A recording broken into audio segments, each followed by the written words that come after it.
சலம் சுத்துங்களா தம்பி நின்று சுத்துங்களா தள்ளி நின்று சுத்து தள்ளி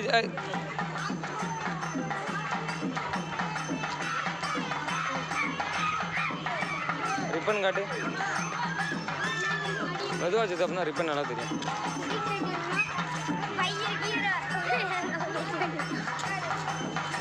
அதில் என்ன கட்டிருக்கு பச்சை எல்லாரும் ஒத்துமையா இருக்கணும்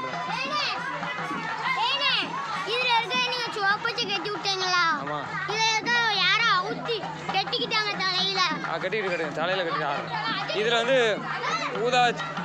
ஊதாவும் பச்சையும் இருக்கு ஊதா பச்சை இது வந்து பனங்காட்டு படை அது வந்து விடுதலை சிறுத்தை அது வந்து தேவேந்திர குளம் 3 இது வச்சாச்சு மொத்தமாக வச்சாச்சு எல்லாருமே ஒண்ணுதான்